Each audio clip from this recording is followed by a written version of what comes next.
Note to self, when I get around to making an album, don't put Hindu imagery on the cover, because you're gonna get comments like this. Then again, I'm probably not gonna put a piece of conspiracy theory crap on my best mixtape to attract these people anyway, so I think I'm good.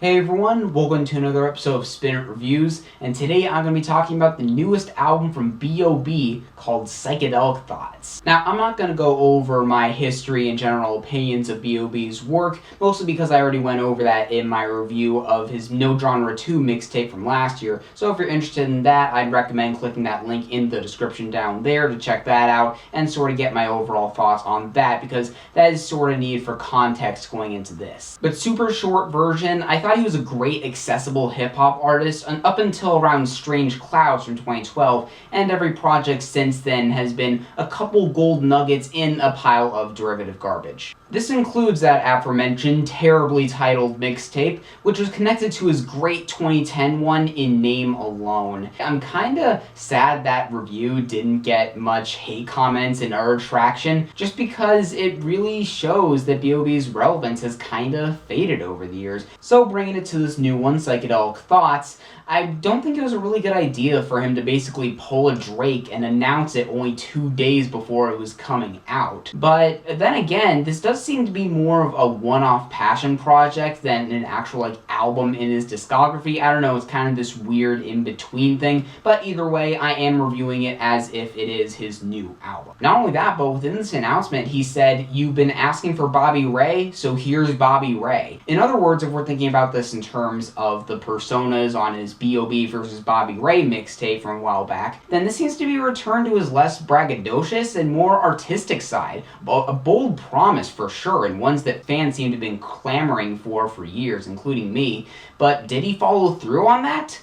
Honestly, and it shocks me to say this, I think he kind of did. I wouldn't quite call this thing great, but it's by far his most consistent, cohesive, effort-filled, and overall best project since at least 2012. He seemed to have been digging himself out of this hole he was in on the best moments of No Genre 2, and with Psycadelik Thoughtz, I think he did just that, which is such a relief for me, because honestly, if he dropped one more subpar album, I would have just given up altogether. The main reason I'm enjoying this thing is because of the overall sound of it. Bob's been hyping up for the last couple years that he's gonna release a rock EP, and something tells me this is what that ended up as. So like you'd expect, there's a lot more real instrumentation across this thing that gives it way more personality than the cheap trap beats we saw on albums like Underground Luxury. Now don't get me wrong, I don't have anything against him spitting over some really good hip-hop production, but given the talents he also has as a guitarist and pianist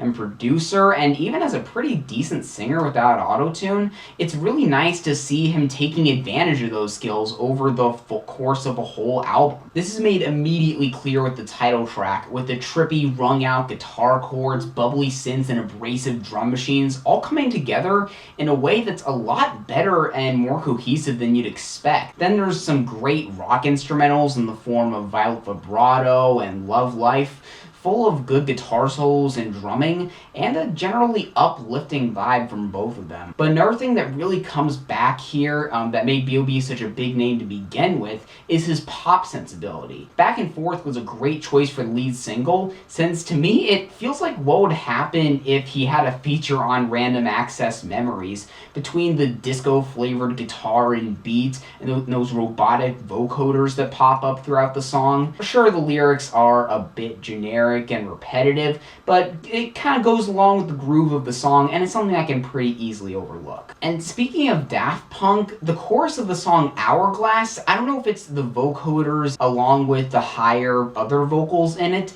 but it almost feels like I'm listening to a duet between Daft Punk and Foster the People. I don't know if you guys are picking up on that too, but I don't know, the fact that he can make that work, if that isn't deserving of praise, I don't know what is. Both that song and Joburg are just solid dancey pop songs, with Hourglass going in more in that funk direction, and Joburg incorporating these great tribal drums and spliced vocal samples that really work for me. I will say though that Bob's willingness to experiment here doesn't always work out for him. Case in point, Confucius, easily the worst song on this album, full of horribly messy and cluttered production, complete with terrible auto-tuning in the verses that makes him sound like a future knockoff, and the unpleasant distortion in the chorus, and the lack of any real memorability is just a mess of a song. But on the other side of things, there's Violence with Jon Bellion, which actually feels like a demo from how woefully underdeveloped it is. I expect it to actually go somewhere beyond the kick drums and palm-muted guitar chords, but aside from a randomly slapped on other beat, it really doesn't, and after 2.5 minutes, it just kind of stops. And while I'm on gripes, the lyrics, while it is significantly better overall than his last few projects, there are still spots where he stumbles a lot, and it's not quite the same big leap in quality as what we see here musically. Going back to that song Confucius, there was actually a pretty decent wordplay idea in there, with the idea that this girl is like Confucius because she has a way with words. That could have gone somewhere. He could have really delved into that, but unfortunately he just doesn't, and the rest of the song is just a generic club love song. Then there's the title track. You know, for a song called Psycadelik Thoughtz, I was really expecting something more interesting beyond this extremely basic surface level social commentary. It actually does sound like he implies in the song, some things that someone on weed would think about, but not in a good way, if you know what I'm saying. Same applies for Plain Jane, which I guess wants to be this motivational song about overcoming societal insecurities and stuff like that. Basically just broadly sketching out these problems and then not presenting any kind of solution or even any kind of positive or negative resolution. So what's really the point in relating to a song like that if you can't do anything with it? That all out of the way though, to me there are definitely more good lyrical moments on here than bad. And while there are some cheesy pickup lines on songs like Hourglass and Joburg, it doesn't really come off as repulsive as it did on those other projects that he's dropped recently. I don't know, there seems to be a bit more charm in it, a bit more fun, just less sleaze, and I think that really helps in making him more likable when he spits lines like that. That being said, there is one of those unfinished similes in Joburg, and it's like, come on, is this 2011? Really? But to me, the two biggest lyrical highlights on this thing are the last two tracks. Love Life features Bob's real girlfriend, Sevyn Streeter, who does a great job on the chorus.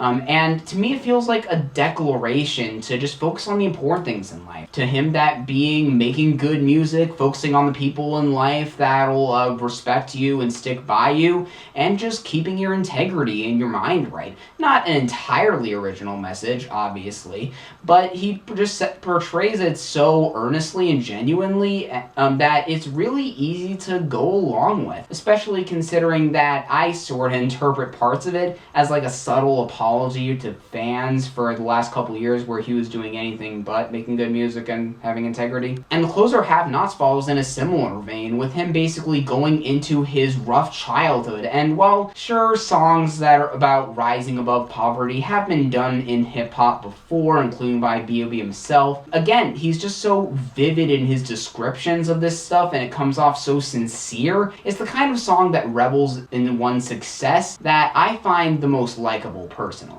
Overall, I can't remember the last time I was this happy to call an album pretty good, but that's just the case here. It's not a complete return to form in my opinion, it still kind of stumbles here and there, but I'm still gonna give it a light 7, just because it feels like he's actually trying again. This feels like he's really on the right path again. I'm really psyched about that. I can't wait for his next album. For the last 2.5 years, we've been asking, where are you? And with Psycadelik Thoughtz, I think we found him. So if you guys have heard this album, what do you think about it? Do you agree with what I had to say? Do you disagree? Have any feedback about the channel in general? Let me know in the comments down below. Share this around with anyone who might be interested. Like the Facebook page in the description for updates, and hopefully I'll see you in the next episode of Spin It Reviews.